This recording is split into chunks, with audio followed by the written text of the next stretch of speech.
Japanese concept, and like most Japanese concepts, they are very soothing for the soul, highly efficient, effective, productive, and just have a meaning that really soothes us and makes us feel like, yeah, that's what life is about. Okay, and this one is no exception. So iki is from the Japanese word life, and gai is from the word value or worth.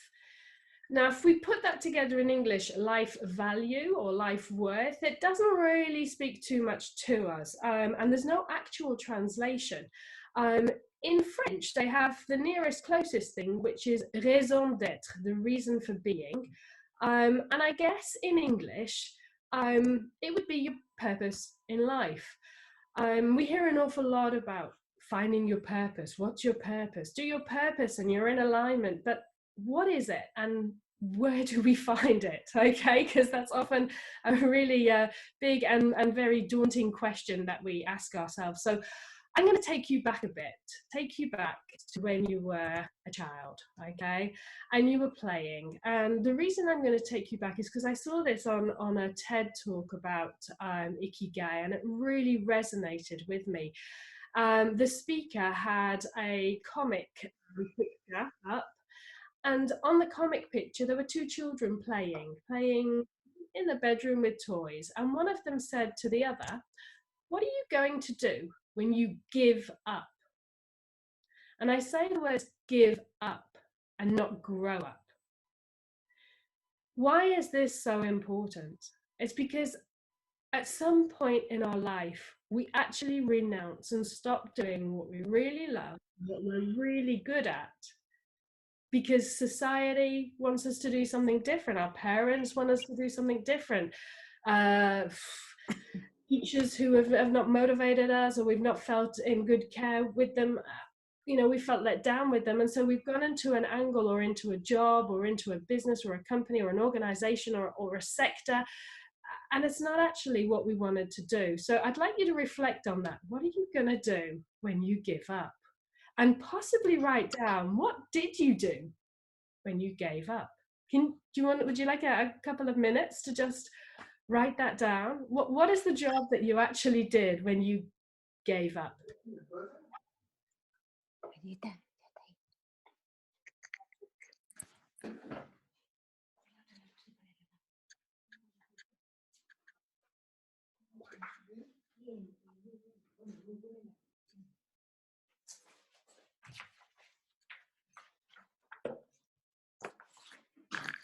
Coming back to that child, the one that would play for hours, enjoying whatever it was that you would play, something that you really enjoyed so much so you've got to even go to the toilet. And I see that with my son. When he's so passionate about something, when he's really enjoying his activity, he'll panic and go, oh, I need to go to the toilet. Off he goes straight away. Why? He was lost in his flow. So moving on, how does Ikigai work? Okay, so basically it follows four main axes. What you love doing. Now when I say what you love doing, it's the thing that gets you out of bed. It's the thing that would get you out of bed at 4 o'clock in the morning, and you would still feel satisfied, fulfilled, full of energy. It's that thing that actually you really excited about thinking about doing. It's that thing that gives you fulfillment, satisfied. What is it that you love doing? It could be traveling, it could be writing, it could be reading, it could be cooking, it could be teaching, it could be sharing things. What is it exactly that you love doing? Okay, and then we also look at in Ikigai what we're good at doing, okay, which is not necessarily what we love doing, okay, because I absolutely love pottery, okay, and ceramics, but from there saying I'm actually good at it, you know, there is a bit of a difference. So what are you actually good at doing? What can you get paid for doing? Because at the end of the day, we need money to live in the world we live in, okay? And we do need a minimum amount of money to be able to pay for our bills, but also to be able to buy the things that give us pleasure, because that's what life's about too. So what things can you get paid for? And the last question that the Ikigai asks us is what the world needs. And I think this is why it's so appropriate at the moment, because what the world needed 4 weeks ago is not what the world needs today. And I really believe that there is a lot of a lot of worth in us actually sitting down and seeing what the world needs. Now, the world is a big place, and I understand that. And sometimes that can also be overwhelming and daunting. So you can bring it down to your smaller world, okay? The smaller world around you in your social group, or even in the region that you live in, or even within, I don't know, a group that you have. What does Costa women need? You know, that's the kind of thing you could ask yourself too.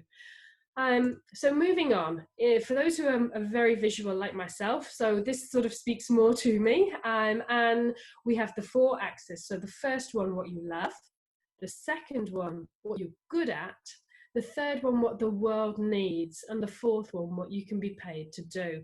Now, where these meet in the center is your purpose, okay, your reason for being.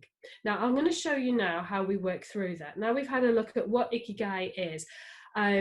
We'll walk through. Is everybody okay with that so far? Thumbs up.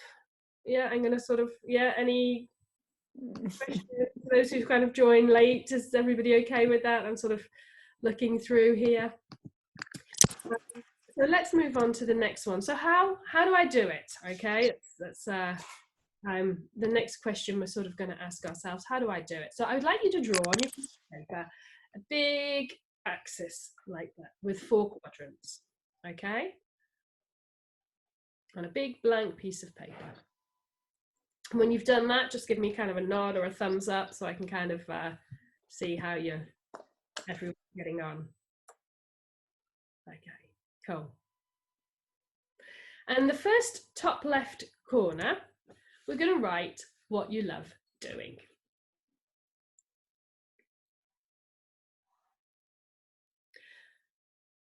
And I want you to close your eyes and take a deep breath and just center yourself, okay?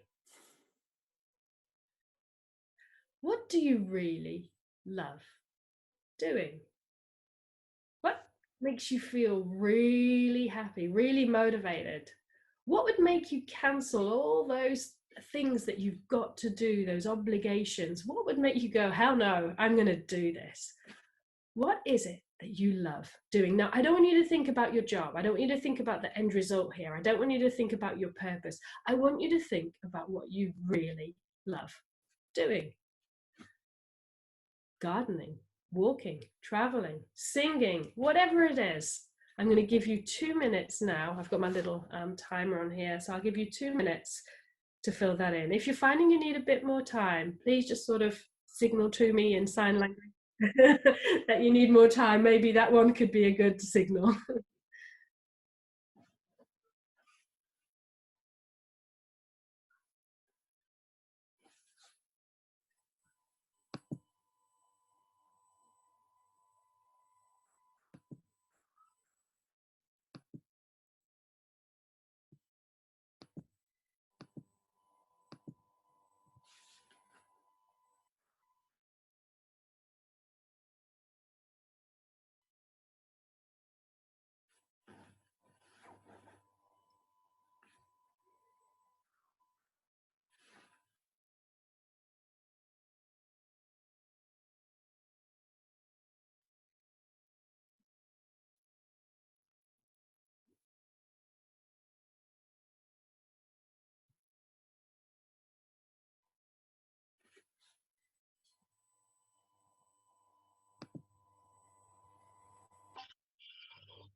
How are you all doing? Need more time, or are you kind of okay with that? Okay, I'm getting a general consensus of okay. So we'll move on to the next one. What are you good at doing? Okay, now again, I'd like you just to take a deep breath and focus, because sometimes it's not what we first think it might be. What are you good at doing? What do you know you can get results at doing?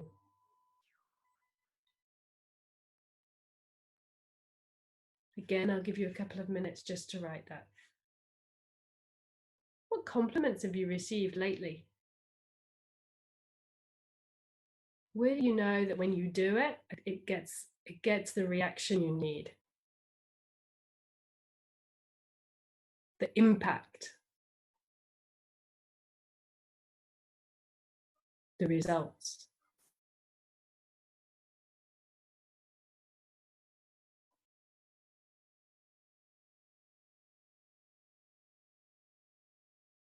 Now, these can be the same things that you love doing, okay?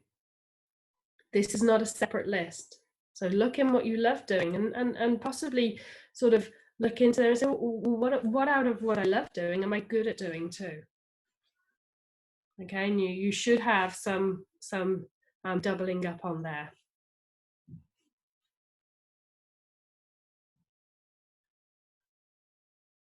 This one's a bit more difficult. What am I good at doing?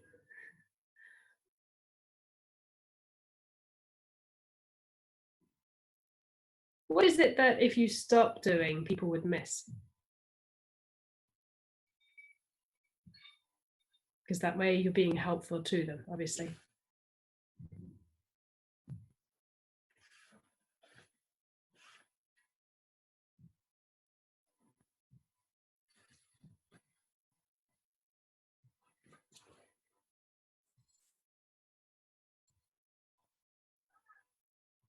Are you okay with that? Moving on? Okay, brilliant. We'll move on to the next one. This one is, what can you get paid for doing? So what are the things that you can get paid for doing?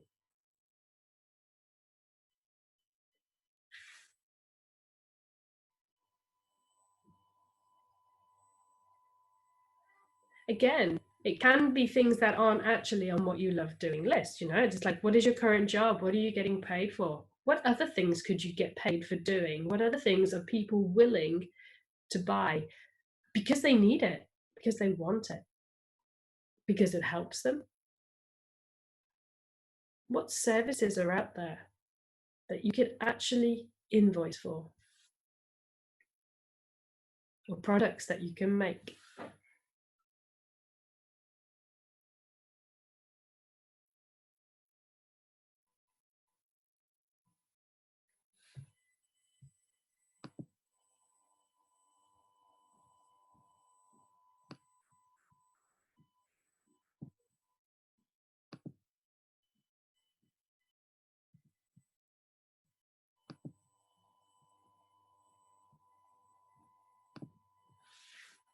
How are you doing there? A couple more minutes? Yep. Okay.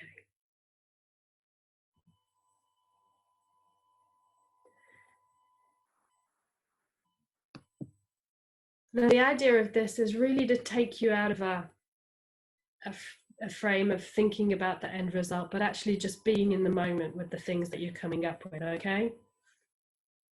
And no answer is a wrong answer. It's all about self-discovery. Okay, how are people doing with that? Yeah? People are...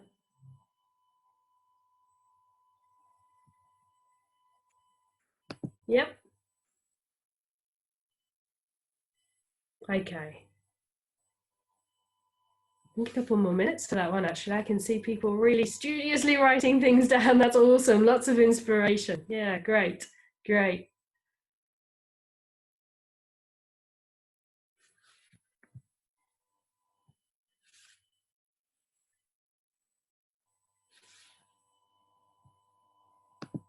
Okay.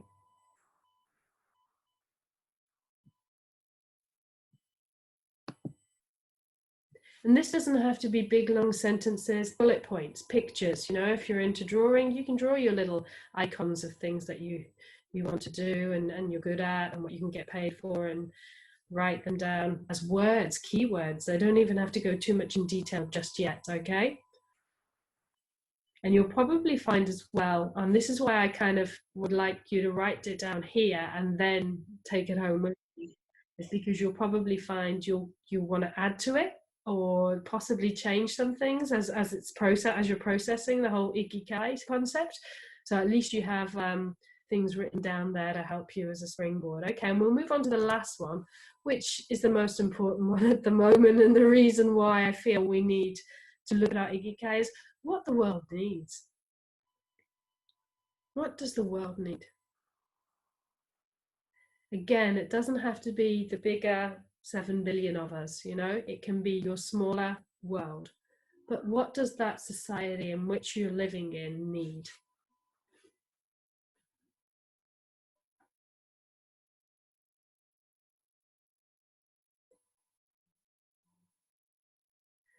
And maybe it's possibly different to what you were thinking it needed a year ago, months ago, possibly even weeks ago. Looking today, what is it that the world needs? And I think it needs an awful lot of things, okay?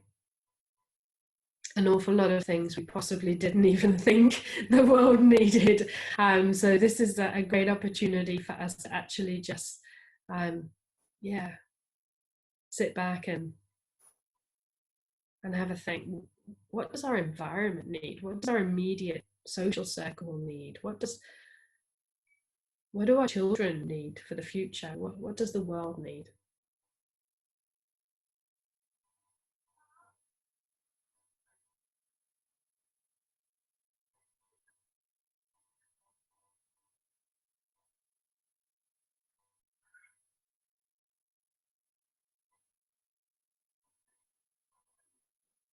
Okay. How are you doing with that? Do you need some more time, or you're getting some thumbs up for time wise and everything? Or yep. Okay. Wow. Brilliant. Okay, good. We'll move on then. So why is now the right time? Now you've actually sort of gone through the process of the Ikigai, I'm sure you can see why it's actually the right time now, where we can look within ourselves. Our businesses are not going to be the same, okay? During and after this crisis, things are going to change dramatically. You might be quite overwhelmed and panic-stricken about how you're actually going to make it through.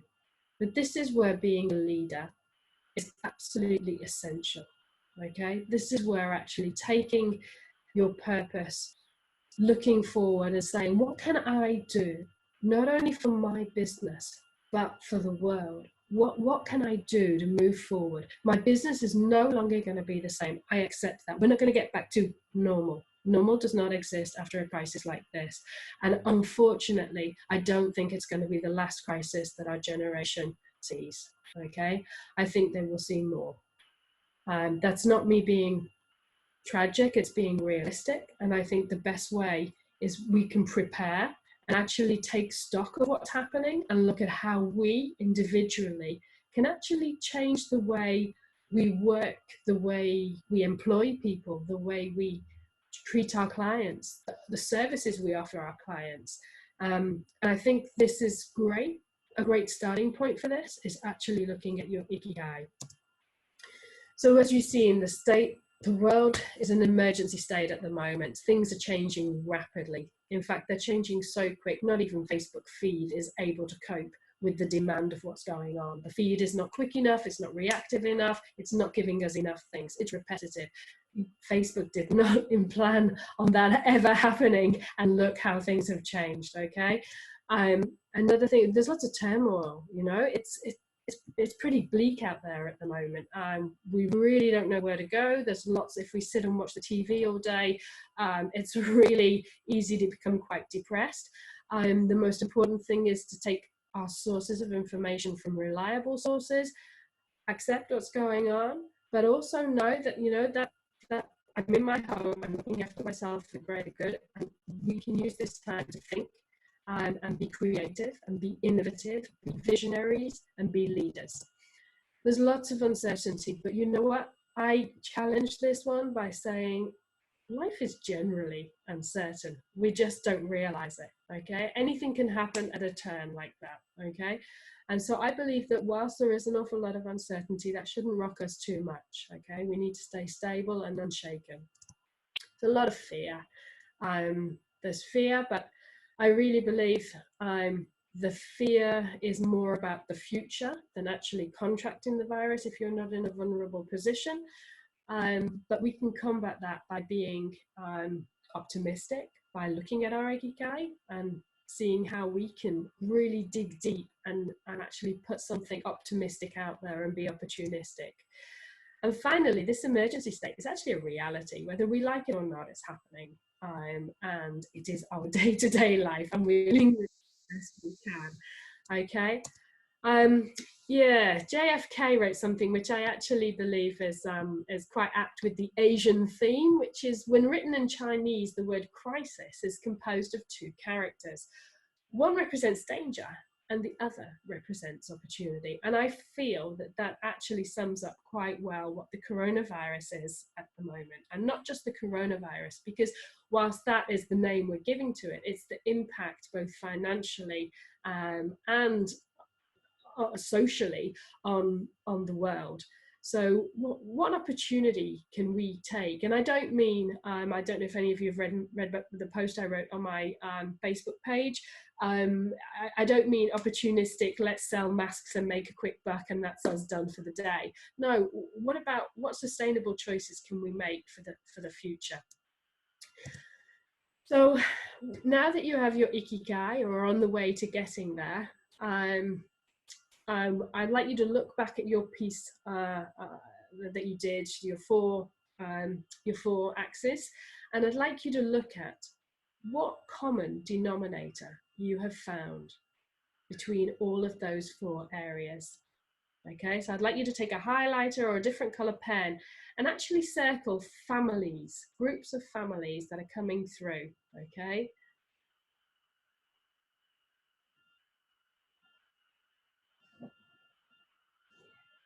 What is it that you're good at that also appeared in that you love, that you could actually get paid for, and also is something that the world needs?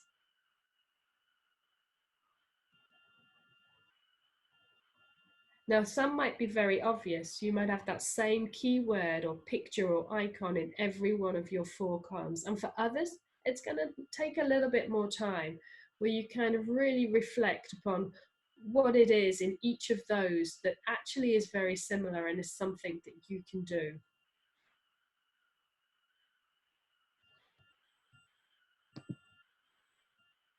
How are you getting on with that? Are things starting to appear? Is anybody sort of having a flash moment? Okay. Now, I'll just put this last slide up, and then I'd really love for anyone to share with us, yeah, what they're feeling about this, what has come up in their Ikigai. So I'll show you the last slide, because this, for me, is what I really want as the outcome of this Ikigai presentation, is for you to step up and shine your light to help others see in these dark times, because you all have a light. We all have a light. It shines in a different direction and it shines on different things. But I really, really urge you to step up and shine your light.